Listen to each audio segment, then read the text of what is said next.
All right, welcome back, guys. We are on video 5 in this special series I'm doing with Rob Wensley. This is really exciting because we're doing an entire masterclass on how to build $1 million a month, not a year, $1 million a month wholesale business, how to scale it to the top performing levels. There are people right now in the industry doing numbers like this. And Rob, he knows these investors. He sees intimately their business models. He knows what's working, what's not working, and he's breaking this all down in this masterclass. So it's really exciting.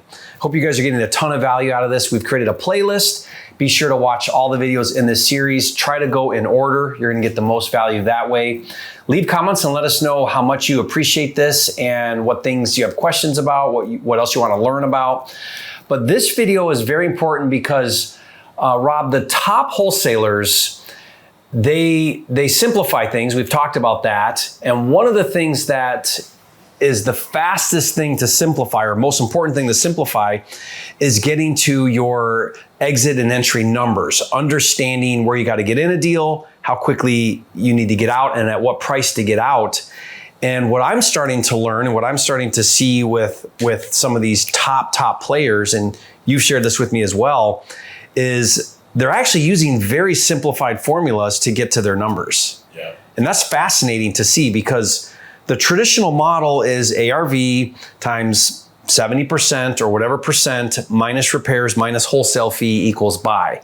Yeah. Nothing wrong with that model, but the problem comes into scale. Okay, so because you have to comp properties, you have to understand repairs to some extent. And whenever you're analyzing ARV, which is what are the fixed up sold homes selling for, and whenever you're analyzing repairs, how much work does this property need, you introduce now complication or expertise. You introduce ideas that are going to vary on every property, which also means you can't scale to doing massive volume, right? Yeah. And that's the challenge with ARV formula. So what else can we do? What are some of the top players doing that are looking at more of an as is or a percentage type of thing where they're skipping ARV and they're skipping repairs and they're still buying right and then moving those deals quickly at the right numbers? Is there a way to do that? And what does this look like? That's today's video. Awesome. So let's dive into it. Yeah. So the 70% ARV formula, that's how we all grew up, in this business, learning how to analyze deals. I remember watching some of your videos when I first got in the game. It was like 70% ARV formula, So that's a great place to start, okay? And in a lot of markets, that formula will work out pretty well. The problem is that formula breaks when you're going into lower price point properties or into more rural markets. You actually need to be a lot deeper. You might need to be at 40 cents on the dollar, 50 cents on the dollar. And it also breaks as you're going up market. If you're going up to $1 million plus price range, people might be okay with making $50,000 on the flip. So they have like a target, and then they might be fine with paying 85, sometimes even 90 cents on the dollar. Yeah. So if you're just doing 70% across the board, you're going to be overpricing stuff in the rural and lower price markets. And if you're doing 70% in the higher priced markets, higher price points, bigger cities, you're not going to be getting deals because everyone's going to outbid you. Okay. So the question is, how do we find ways to figure out what our max level offer is? Okay. So that's the highest dollar amount that we can offer the seller, number one.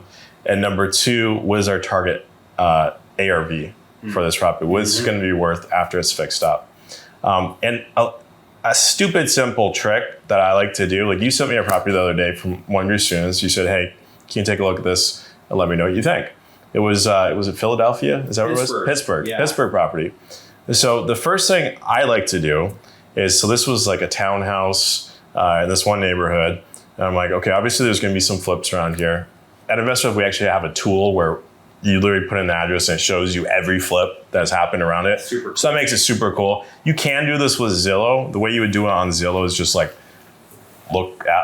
properties similar to yours and try to find some that were a flip where someone bought it for a lower price and then resold it at a higher price. Yeah, what I'll do is it's not that great, but if it's a flip, and you know it's a flip because it's renovated, it's vacant, and it's staged maybe, is go to the price history and see if it shows what they bought it for. Now, if they bought it off market, it won't be there, but if they bought it on market, it'll show you, hey, 8 months ago they bought it for 120 and then they just sold it for 320. Yeah. And now okay, here's a flipper and here's what he bought for. Absolutely. Great data. Absolutely. Right. So InvestorLift just makes it brain dead simple because it's like, here it is. Here's all the flips. Right? Here's all dots on the map around. Here's all the flips around yours. So what I like to do is just look at that and look at what the properties look like and just find one that looks similar to mine.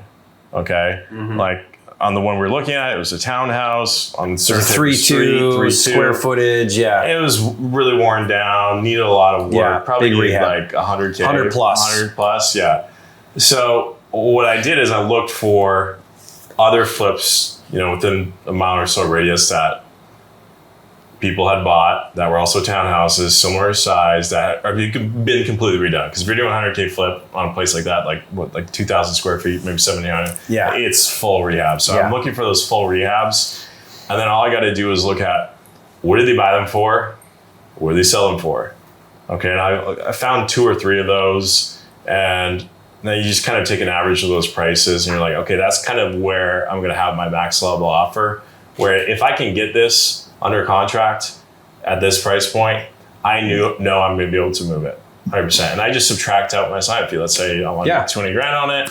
Okay, I want to make $20,000. I just subtract $20,000 off of that price, and that's my max level offer. If I buy that way, I'm safe. Yeah. I know with almost 100% confidence that I'm going to be able to move that deal.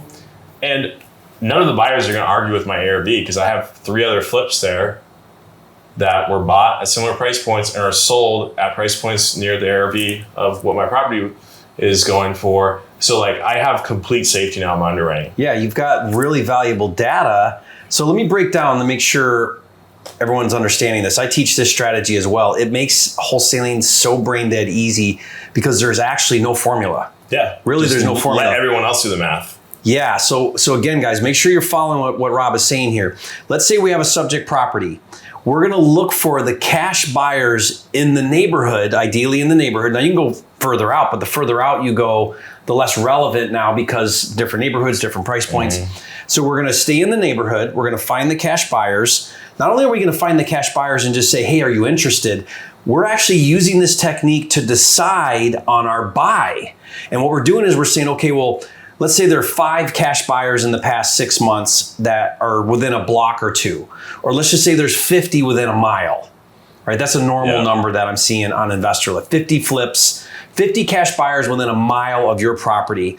Then what you're doing is you're saying, okay, well, if these were cash transactions, what did they buy at? We can see what they flipped at. What did they buy at?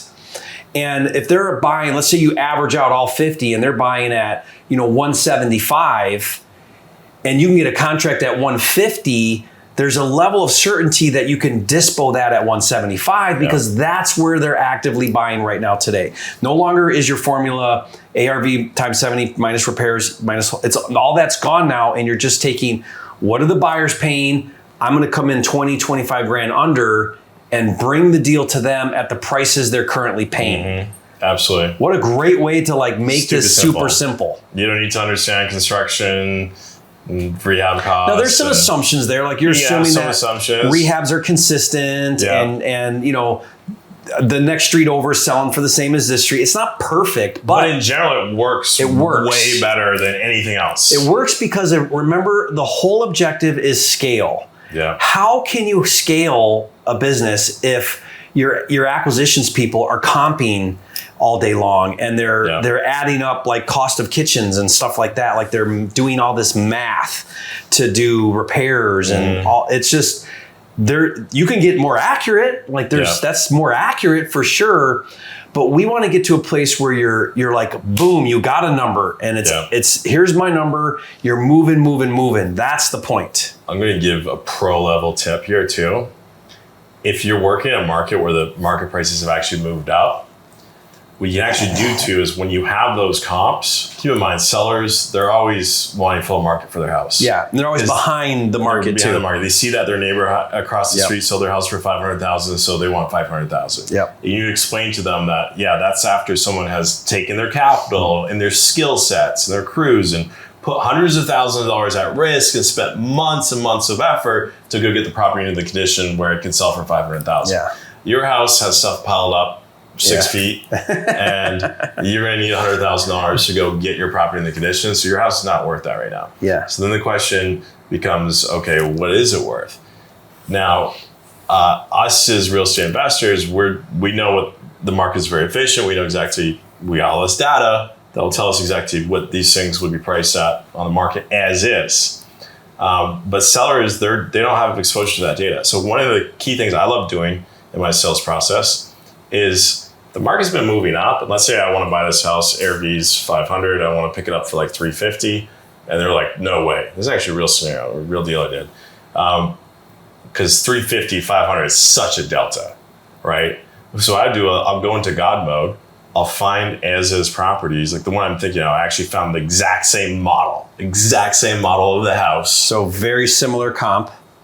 Exact same house. Literally down, same floor plan, everything. It was like 2 or 3 blocks over, and someone had bought it the year before for $330, and then resold it for like $520 or something like that. And then I found a few other ones, and then I went back to the seller. I'm like, look, are you going to fix up this house on your own? No, I want to move. Yeah, I want out. I don't have the money to do it. I'm like, all right, so do you think you could sell this on the market with the realtor? No, it needs too much work. All right, we're on the same page here. So you're going to sell to a real estate investor like me that has the capital that can invest and get this property in shape.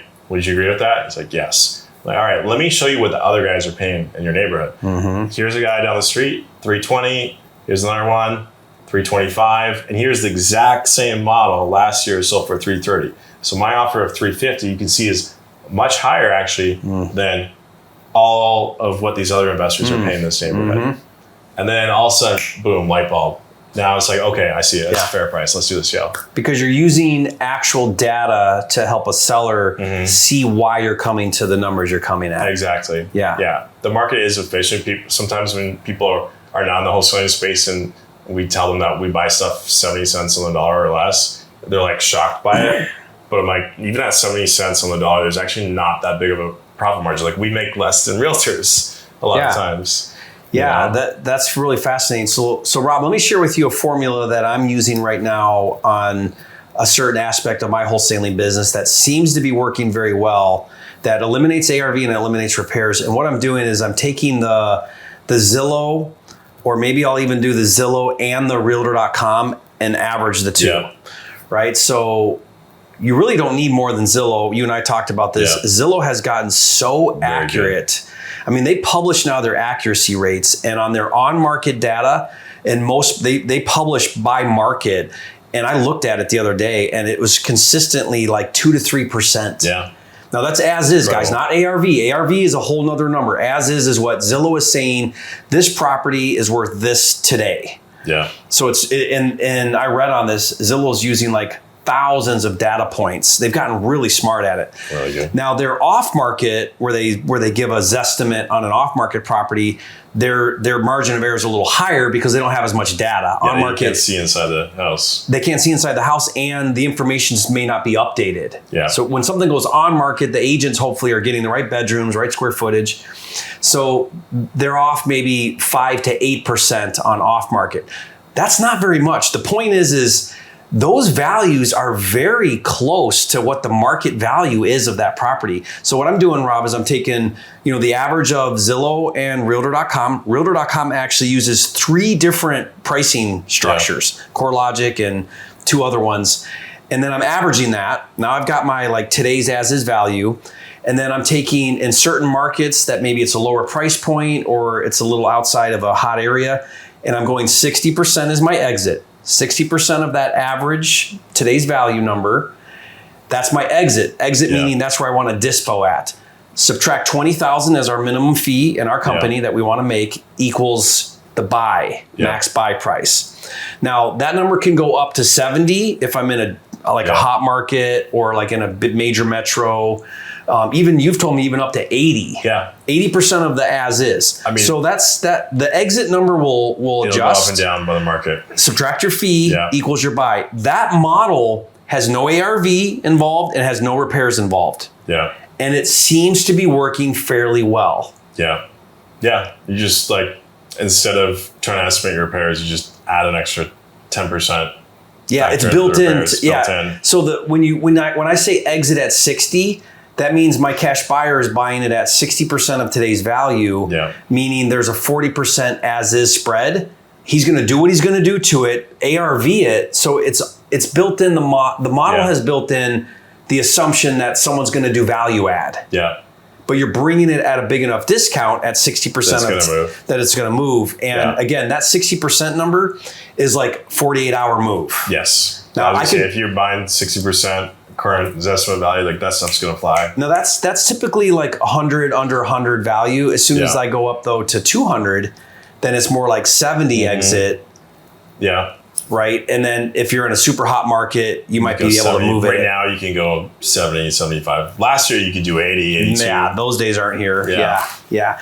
But see what you're doing, guys? And I'm building a tool that actually does this really well. I love software and calculators. Yeah. So like just plug in your numbers and boom, it does it.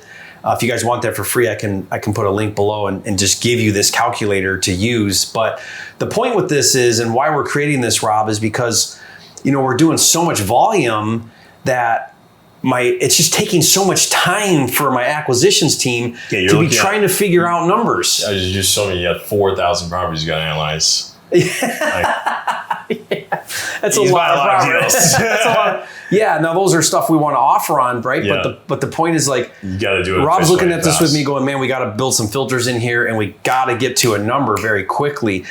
A faster way is what you just described. Even faster than that would be, why don't we run a model that grabs the average cash buyer price in your neighborhood? There's your number. Subtract your wholesale fee. If you buy there, you're going to move it. Yeah, I was telling Jerry, we're building that right into InvestorLift. So we're moving billions of dollars of deals. So we see everyone that comes on is putting in their purchase price. Right? So we have a data point on what people are actually able to get stuff under contract for. They're putting in their asking price, and then they're putting in their ARV. So we have data, even in the non-recording states where it's impossible to comp stuff. Like Texas, we're just looking at Texas. It's like, oh shoot, how do I comp this? Yeah. We got all the data points. And then when people make offers, we see where the offers are coming in at. Yeah, Rob and I were just looking at a deal I've got in Corpus Christi, Texas. And that's a non-disclosure state, which means they don't publish the sold data. Yeah. It sucks because it makes it hard for you to do your analysis. Well, Rob's like, well, wait a minute. Yeah, we don't know what they bought and sold for necessarily. Well, we don't know what they sold for, on market when they flipped it. But I've got the data where all the Texas InvestorLift cash buyers, what they're doing. And let's take a look here. So it's like, boom, here's all these numbers. And like the map was just like covered with activity. Like every other street was a flipper. And these are all on InvestorLift. So now it's like, okay, great. Here's my deal. I'm going to gather this InvestorLift data of what these guys are bought and sold their deals for. And now that data, there's enough of that data now to give me a good idea as to where I need to be with my deal. Absolutely.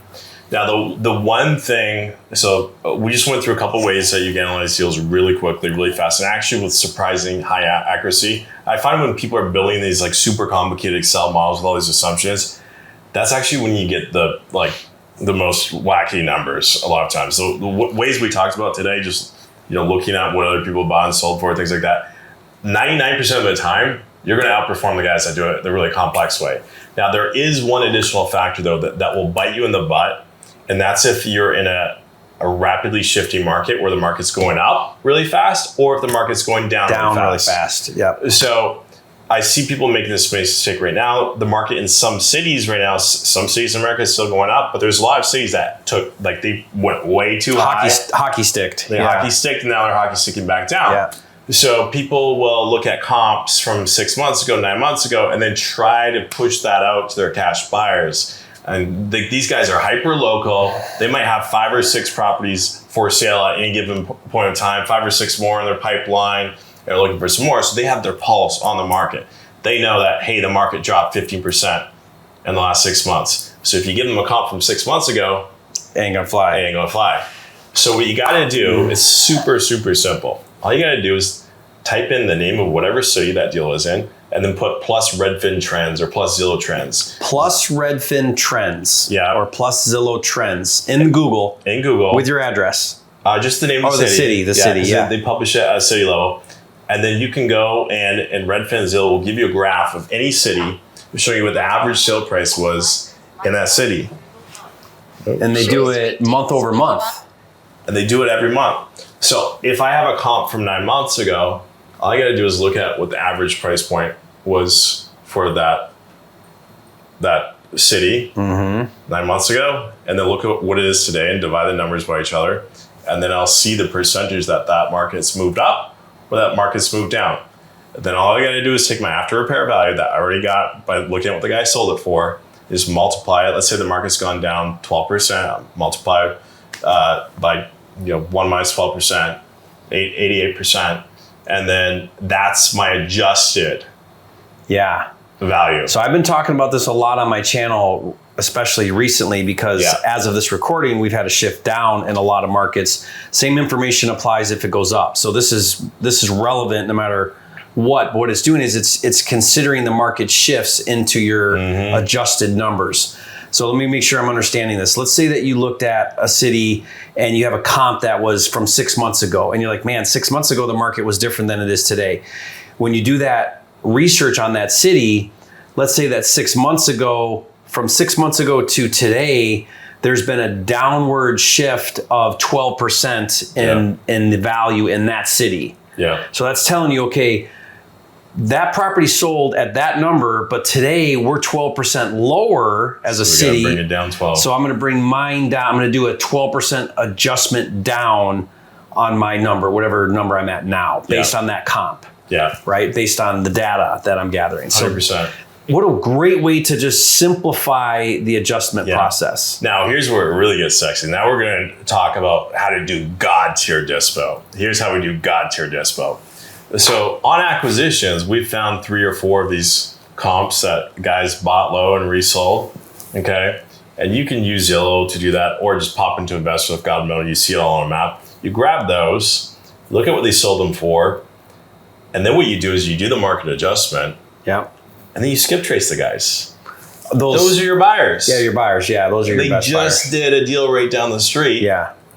And they got a pulse on the market, and they call you up and you're like, yeah, you bought this one for that. You sold it for that. I know the market, has moved down 12% since then. I think your comp on this last deal is actually a really good comp. The market's moved down 12%. So we subtract 12% off our ARV, bring us to this number. We've already adjusted it for you. Here's the math. When you do that with a buyer, you call them up. You're like, hey, John, I saw you flipped a deal down the street. You're walking through the numbers. And then you're like, oh, by the way, I know the market shifted. It went down this, but you tell them exactly the percentage it went down since their last flip. They're like, what the hell is this guy? Like normally when wholesalers call you, they're just trying to push some overpriced property or whatever they're feeling. But you start talking about their deals, their numbers, their market. They're like, now they're not screening your calls. They're putting you on speed dial beside their grandmother. Yeah. And putting a special ringtone because they know every time you come to them, you're coming to them with a real opportunity. Every time the phone rings, when you're calling, you're bringing them money. Well, and think about what you're doing. It's not just calling a cash buyer.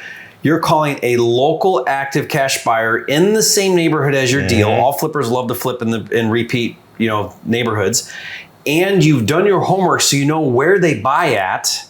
Yeah. Right. So now you're not bringing them something that's way off of their last one they just bought. Yeah. You're bringing it in at the right number. You're also doing a market adjustment. Yeah. You're bringing all of this to your cash buyer. That cash buyer is going to think you got your crap together. You know what you're doing. Their confidence level in you is going to go up. You're going to build an amazing relationship. Like you're just treating this like a whole nother level when you're doing that kind of stuff. Yeah. God tier wholesaling. Yeah. That's next level wholesaling there. It's not just trying to push out whatever and see what, I call it slinging mud on the wall. I don't ever want to be a mudslinger in this business where you just like sling stuff out and 1 out of 40 contract sticks. Horrible. Like that's the fastest way to burn relationships be the guy that no one opens your emails anymore. Yeah. Like my biggest fear is that cash buyers don't want to open my emails because they don't trust my numbers. So like, be brutally honest. Like, don't inflate everything. Yeah.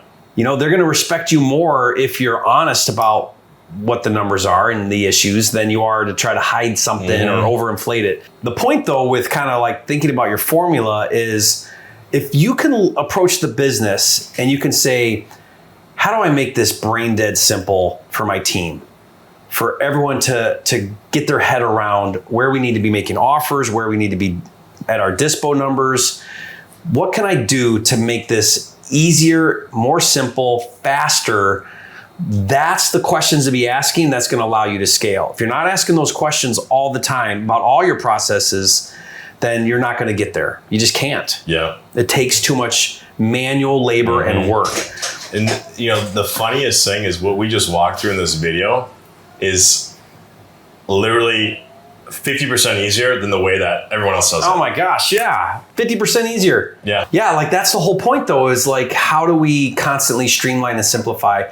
Well, Rob, that was fantastic. I love some of these ideas. You know, there is no like one size fits all. You know, like maybe that's not the perfect solution, the whole, you know, as is value, 60, whatever. The point though is like, what are you doing in your business to really try to find solutions that make the process easier? Yeah. I mean, honestly, I know wholesalers that just go 40 cents, 40% of Zillow, that's my price, done. That's it. That's all they do. 40 or 50, 40 to 50%.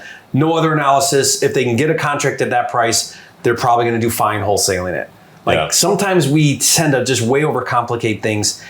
Always ask how to simplify this business. Yeah. There's one more idea that I can see this coming in the comments. Everyone's going to be like, okay, well, that's how to value stuff for fix and flip, but buy and hold buyers pay more. That's going to be, I know someone has been thinking this whole video.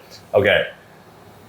Valuing stuff for rentals is completely different because we do it based on cap rate. Okay. You don't need to worry about cap rate right now. Basically, it's income. It's an income-based analysis. Yeah, income-based analysis. But here's the thing. I don't even worry about underwriting it as a buy and hold, because if you underwrite it as a flip and the buy and hold buyers are on your buyers list and they get it, guess what? They're going to bid it up. They're going to pay a premium. Bid it up. Yeah. So I don't even bother. Don't worry about it. I don't even worry about it. Just get the numbers, make sure the numbers work as a flip, and it's going to work as a buy. Another point to that, if you are wholesaling low income, then you're going to have much more buy and holders than you will fix and flippers. 100%. And so earlier in a previous video, you had said one of your criteria needs to be over 200,000. Like that's the sweet spot for getting big assignments. So when you're in a market where your assignment, your dispo is 200, that means your ARV's 400, 450. There's a very small chance that those are buy and holders that are wanting that deal. Now, if you're buying something for 40, dispoing it at 60, there's an 80% chance that your buyer is a buy and hold. Because buy and hold, I mean, low income is majority buy and hold because flippers can't really make money flipping a $80,000 house. There's no spread. And there's cash flow and all of that. So keep in mind, when you're low income, you're going to be dealing with a lot more buy and hold investors. The further up you go, the lot less buy and hold investors you deal with. 100%. But I agree with you. Like, don't have some kind of separate formulas. That's going to overcomplicate everything. Stick to one, keep it simple. Yeah. Yep. So the cash analysis that you talked about, where it's like just cash numbers. Honestly, when I first got started, I started in the slums of Detroit. Like I'm talking, Rob, $5,000 and $10,000 houses, like the worst neighborhoods imaginable in really bad neighborhoods in Detroit, the city of Detroit. But I would buy something for 10, wholesale it for 20. Yeah. And buy something for 10, wholesale it for 15. But I never did ARV because there was no ARV. Those were all buy and hold investors. I just looked at what's the cash number people are paying. Yeah. Can I get it below that? There's my offer. Yeah. So it is the simplest way to do that. 100%. Love it. All right, guys. If you haven't heard of InvestorLift or you want to know more about InvestorLift, Rob is the founder. He's the CEO of the company. It's an amazing platform. It's really the largest marketplace for cash deals, where the biggest wholesalers in the nation are posting their deals, is on InvestorLift. And Rob has done a phenomenal job of making the platform just really user-friendly and very market or very data-driven analysis, right? So If you want to learn more about how you can be on the platform to put your deals on there and dispo those out to the best cash buyers in the country, there's a link in the description. You can check that out. If you're not quite ready to be on the platform and you want to just move your deal, then you can JV with me. I'll put a link below for that as well. You can actually submit your deal. We'll work your deal through the InvestorLift platform. We'll make sure it is a deal. We'll make sure it gets moved, and we can partner on that deal and get you some money right away on those deals. So there's that for you as well. Again, link in the description. Also, be sure to follow Rob, all the amazing things that he's doing. We'll put his social media below. If you're not following this series, you've got to be following this series. Try to follow it in order. There's a playlist link as well in the description, so you can watch all these videos. Be on the lookout, because we're releasing these and we're going to continue to add to this library. I think over time, Rob, I could see us having, maybe dozens of videos. Oh, let's do it. All towards building and scaling a multi-million-dollar business. So thanks again, everybody. Appreciate you, Rob. It's been awesome. Another great video, and we'll see you guys on the next video.